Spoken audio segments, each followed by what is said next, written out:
at a personal level, to me, is combined with the purpose I mentioned earlier, is just understanding that every situation in life, whether it's good or bad, it's temporary. So just making sure that you're enjoying what you're doing. To me, this is my passion, not only real estate, but just the fact being able to things together, building teams, working with people, working as a team, and just making sure we can be or add value to everyone, even at a personal level. To me, that's success. So the big question is this: how do real estate investors who don't have a ton of free time, don't have access to off-market deals, and didn't start life on third base, how do we conservatively grow our real estate business to support our families, finally leave the corporate rat race, and build a legacy? That is the question, and this podcast will give you the answers. I'm Ed Matthews, and this is Real Estate Underground. Greetings and salutations, Real Estate Undergrounders. It is Ed Matthews again with the Real Estate Underground. Thank you so much for making us a part of your day. I know how busy you all are, and I'm grateful for the listen. Today is a really interesting show. I am joined by Angel Mejia, and he is with Apex Development Group. So Daniel, welcome to the show.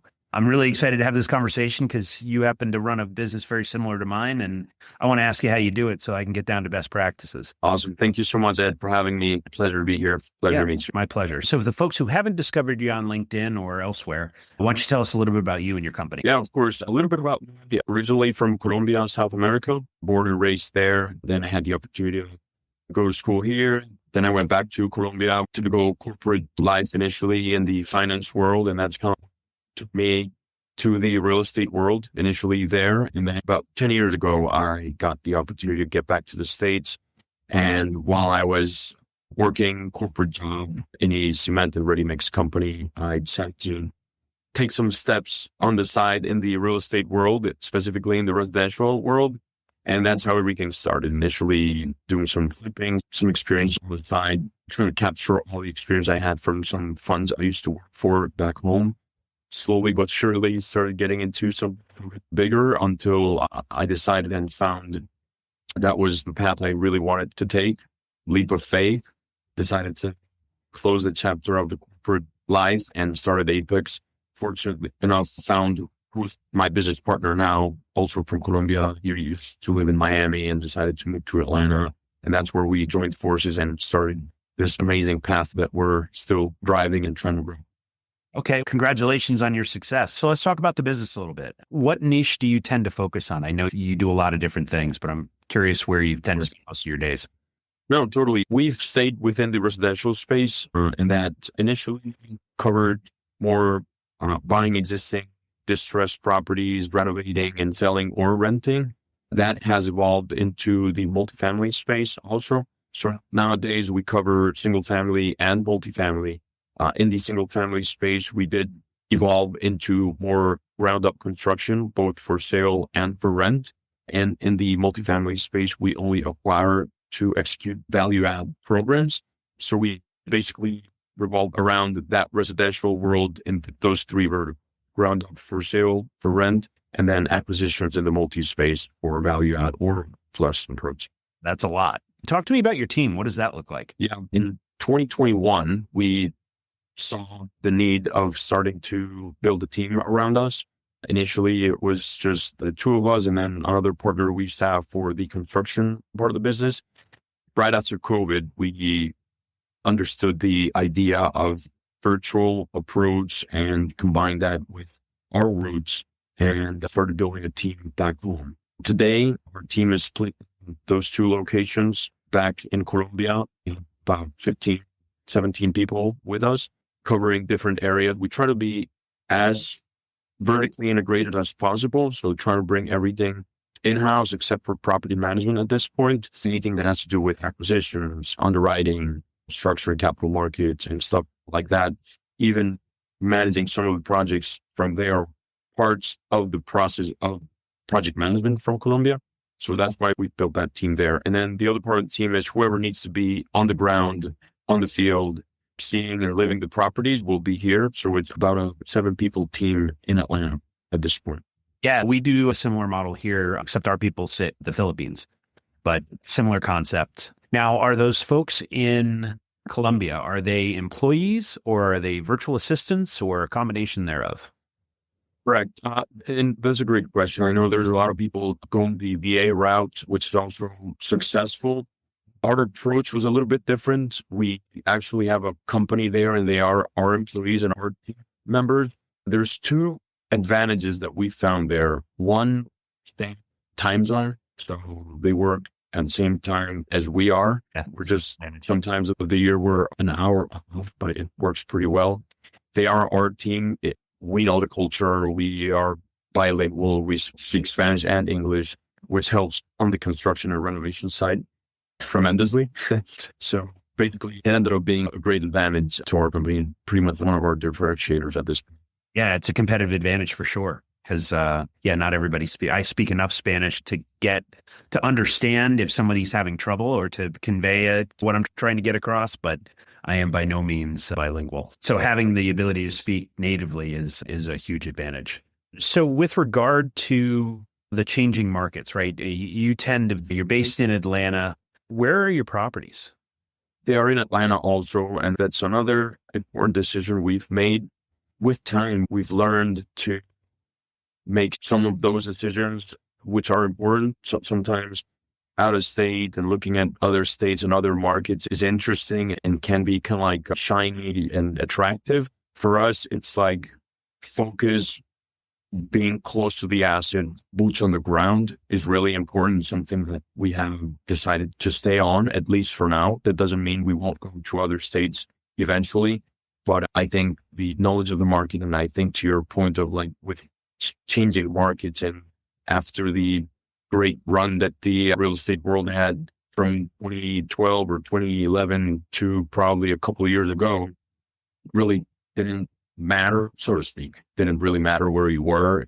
It was just a great run. At this point, in our opinion, it's really important for you to know what you're doing, know where you are, and understand the specifics of the submarkets. In Atlanta specifically, it's a pocket by pocket market. In general, it's a great market and great fundamentals. You got to be covered. I was looking outside of Connecticut down in the Carolinas and out in the Midwest a little bit and came to the conclusion that the physical proximity is an advantage, right? Being able to be on site within an hour or two is a huge advantage. And mainly from a customer service and project management perspective, if somebody picks up the phone and calls you and says, hey, I need you on site first thing tomorrow morning. We got something important to talk about. To be able to not have to get on a plane and go do that is really helpful for sure. The other part of it is just being able to go out and touch the property every once in a while and be present there is also valuable because especially in the multifamily world, the folks that live in your buildings want to be heard, right? They want to be seen. And when the boss is there, they know stuff's going to get done. That's always a good thing from a retention perspective, right? That's exactly right. Yeah. To your point, our mantra for now is 2 hours at the most from site. That's been key to us. And obviously there's folks that are in smaller markets and it's a little bit challenging to find opportunities there. For us, fortunately, we're surrounded by 13 counties. It's a pretty extended metro area, so it's good enough for that. And then we have other potential expansion routes in close states where we can go at some point, still keeping the 2 hour radius, but yeah, for now, metro. Yeah, and the other thing you mentioned is really important is understanding the markets and the dynamics. Here in Connecticut, there are, I would say at a macro level, there's probably three major markets, right? There's Fairfield County, which is an entirely different world, very much a growth market from a appreciation perspective. You got Central Connecticut, which is very much a cash flow play. And then you've got, I'd say the same in Southeastern Connecticut, but Northeastern Connecticut is an appreciation because it tends to trend after Worcester and indirectly Boston. But because I live literally in the middle of the state and it's 2 hours, it's 120 miles to New York City and 125 miles to Boston. So there are investors who focus on Fairfield County and there are investors who focus on Central Connecticut. And there's not a lot of overlap. And because the market dynamic is so different. I think there's something interesting that you mentioned there regarding the different strategies depending on the market or the sub-market. When you mentioned there's a lot that you guys are doing, that one of the strategies is precisely that. staying in multifamily. And it has been one avenue that we found to keep transactions going, regardless of the dynamic of the market. At some point, we were trying to focus more on multifamily. But then 2022 and 23 happened where deals didn't make sense. We say it with drastic here, but nobody kicked us out of single family. Why not go back? You can keep it going, keep churning. There's some submarket that will be suitable for sale product, and then some that will be more cash flow plays for rent. And that's when the whole fund came to be, where we can commingle all these strategies, take advantage of the fact that we have different particularities of the different submarkets within the market that we are. And then we can approach everything in a way at the same time and find opportunities suitable for each of the strategies. So I ascribe to the exact same strategy. Take what the market's giving you, right? And there's no reason to shoehorn a strategy into a market that isn't going to respond to that strategy. It's better to understand, okay, the inventory is low in this particular market. So as we build rehab houses, it makes sense to sell those, and so on and so on. So I'm curious about the fund. What made you go down the path of building a debt fund versus private equity fund, or just working with private investors on an individual basis? Stay with us. We'll be right back. A motivated seller just filled out your web form. If you call back within 5 minutes, you're nearly 4 times more likely to get that seller appointment. But delay your follow-up by even just 10 minutes? Forget it. You're toast. Ella Vista Connect calls that lead back in 60 seconds, qualifies them, and schedules your meeting. Find out how much slow follow-up is costing you. Free calculator at ellavista.com/underground. Of course, that's a very interesting question. It has been a work where we compiled a lot of experiences, feedback, and what we believe ended up being a good balance for passive investors, right? So initially, the way we raised equity and the way we went about our projects was typical 506B or LPGP structure, where we would raise equity from friends and family or an individual check writer, and then go about each project. That meant at that time, one multifamily project with one specific approach, or a portfolio of single families with one thesis, whether it was for sale, for rent, or a combination or whatnot. What we found with time and with the variations of the market is that sometimes singles, sometimes doubles, sometimes you foul, and sometimes grand slam. But when you go one at a time, then your investors could be a single, a double. Once you put all that in a bag, basically, we found what we think most investors are looking for when they go the passive route is they want certainty, flexibility, and know what they're getting. The IRR, double digits, 20s, 30s, whatever, that sounds great. Once they start realizing it's a target, not a certainty, then things can get a little bit iffy. Our approach with that was, this is our business, this is our passion, this is what we're going to be doing for the rest of our lives. But for investors, it could be something for a minute, for some years, could be potentially for the rest of their lives. So we came up with this idea of a fixed return debt fund. And the reason why it's debt, it's not that we're originating debt. For investors, they're creditors to the fund, but they have a fixed return. We have various, I guess, like thresholds or tranches, depending on the amount they invest, but they know what they're getting. They can have a compounding effect, which can get them to the double digits that usually investors are trying to reach, but they also have flexibility. So if something comes up, in our case, it's a lockup period of 18 months. If something comes up for whatever reason, they can go out without having to liquidate a property or sell or wait for whatever time, right? So when you start talking to, and this applies for individuals, in our experience at least, individuals, family offices, whoever it is, you can have a long-term vision. Life happens. What happens if, I don't know, I have a need, something, a kid graduated and some money for school, or every kind of different particularity that can happen. With a GPLP structure, the answer 9 times out of 10 is, oh, sorry, we need to wait until we can full cycle the deal. We can't sell the deal, or it's a lot more trouble to get somebody out just because you're sitting on the equity position. With this structure, we found what we believe is a great balance of good return, certainty, flexibility, cash distributions if they need it, or full compounding. So it's a combination of various factors that we have compiled with time based on our experiences and feedback from investors. And it's working pretty well. We find the same thing. The whole concept of allowing somebody to be able to stay in the fund and compound their returns, at some point that turns into some pretty good money. And it's, yeah.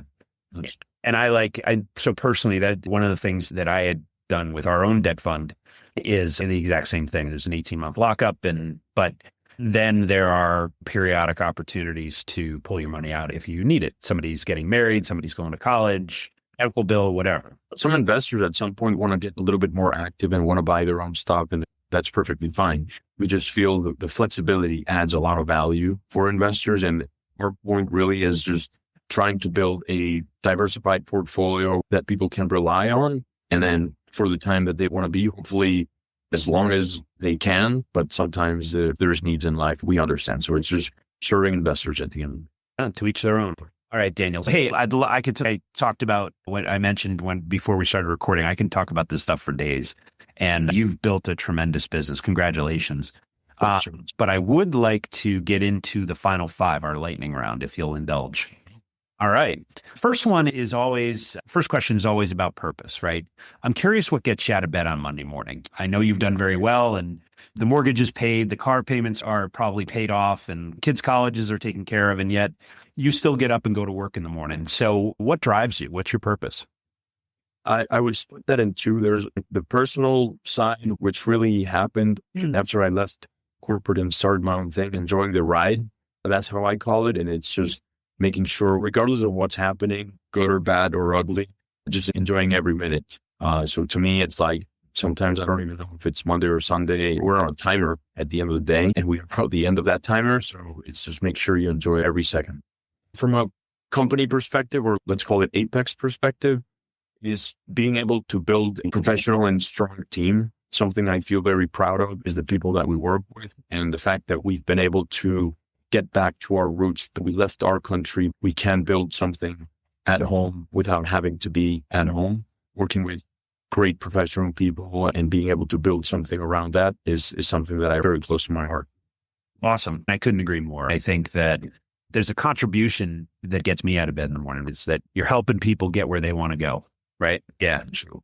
All right. So I'm always curious about your mentors and coaches along the way. Talk to me about the best advice you ever got. And I'm curious who gave it to you. Yeah, it's one of my mentors. It's someone I would have liked to work with while I was at corporate, but I didn't have the chance. I worked alongside in some ways, but never liked him to be one of my mentors or bosses. And that never got to be that, but then converted him into one of my mentors. Still there, great guy. The best advice that I got from him was when I was planning on going back or getting back to the States, and I was kind of like hesitant at the time because I was enjoying a great career there. But he said, just try it, but make sure you burn your ships. It's the meaning at the end of the day is just don't look back. And it was something at the time, it generated some fear, but it was a great advice for anyone that's taking a leap in any moment of their lives. That I think that's a great advice always. Yeah. My reference to Cortez, for those folks who are not history geeks like me, is when Cortez reached the New World, he had his men burn their boats, and he strangely found that they were highly motivated to make it work. Right. Mm-hmm. I'm also interested, I fundamentally believe that we learn way more from the mistakes we make than the successes that we have. And I'm curious about a decision or a mistake, something that you'd love to have back. And what was it, and how'd you recover? One has to do a lot more with Apex. The other one's a little bit more like personal. The Apex one is not bringing construction in-house sooner, and honestly find it amazing when I find groups that are able to work with outside construction. We were never able to make it work. There was always something until we brought it in-house. That's something that I would have done sooner and faster, probably, yet would have applied a little bit more dedication to that earlier. Excellent. And the personal, I should have left corporate sooner. Should have started sooner, basically. I get that a lot, myself included. Never late, but Could have been faster. Yeah, I hear you. All right. How do you take in information? Like as a leader, I'm sure you're always reading and listening to podcasts and audiobooks and all that. So I'm curious, what is the method that you sharpen the saw with? And also, importantly, who are you paying attention to these days? obviously podcasts and books are a good source that I rely on. I also follow our LinkedIn. There's a lot of information linked. Some doesn't, but I'm a LinkedIn believer. Few folks there, Jay Parsons, for example, that offers great information, great feedback with real substance. For us, that's important, just kind of like to follow trends, understand what's going on. There's a lot of variables and like too many sometimes to really get aligned, understand. But I think finding those kind of people that are offering interesting, fundamented information, in my opinion, is always good. And then keeping a couple books around, I think, is always good too. Yeah. What are you reading these days? Right now, Fraction. Gino Wickman. Okay. Yeah. Favorites. It's an annual read for me. Is it? Wow. To me, it's first time, and we're definitely gearing towards that EOS approach. I've found it's interesting because it's just so simple, but it just makes sense. Like a couple of things that we've implemented are starting to look pretty interesting. Yeah. It's this way to make a very complex system fairly manageable. And we've had a lot of leaders on this show who are also EOS entrepreneurs. And to a person, they say it's really hard to implement in total, right? So I find that a lot of people do what you and I do, which is read a chapter, understand a concept, and then apply the concept to the business without having to go through the whole EIS consulting. Exactly. That's the approach we're taking, at least for now, like understanding section by section, trying to implement and apply, and eventually, probably at some point, we reach out. In our opinion, it was like, let's understand first before we get bombarded with too much information. Yeah. So talk to me about success. Like, how do you define success in your life, in your professional life, and even in your personal life, if you want to talk about that? Yeah, of course, for us, Apex evolving our portfolio and our capabilities, a fully development capable team where we can get to a point where we community is multifamily and stuff like that. It'll take a few years probably until we have enough reps under our belt. Once that's going, success will follow. That's more like from a company perspective, right? At a personal level, to me, is combined with the purpose I mentioned earlier, is just understanding that every situation in life, whether it's good or bad, it's temporary. So just making sure that you're enjoying what you're doing. To me, this is my passion, not only real estate, but just the fact being able to things together, building teams, working with people, working as a team, and just making sure we can be or add value to everyone, even at a personal level. To me, that's success. Awesome. Love that. All right, sir. When you're not talking about real estate with geeks like me, what do you like to do for fun? I like to ride my bike. I used to run until my knee decided not to. Biking.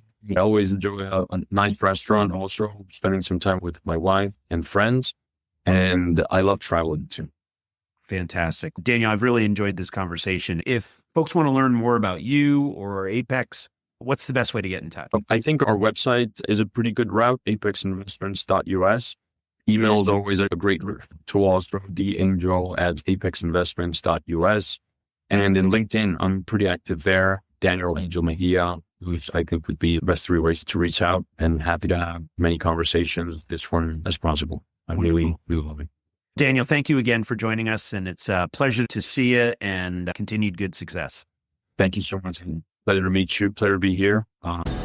This has been the Real Estate Underground. Don't forget to rate, review, and subscribe. It helps us grow. Until next time, Undergrounders, remember your real estate journey begins with a simple step forward. Now get to it. Bye for now. This has been the Real Estate Underground. Don't forget to subscribe. It helps us grow. Until next time, Undergrounders, remember your real estate journey begins with a simple step forward. Now get to it. Bye for now.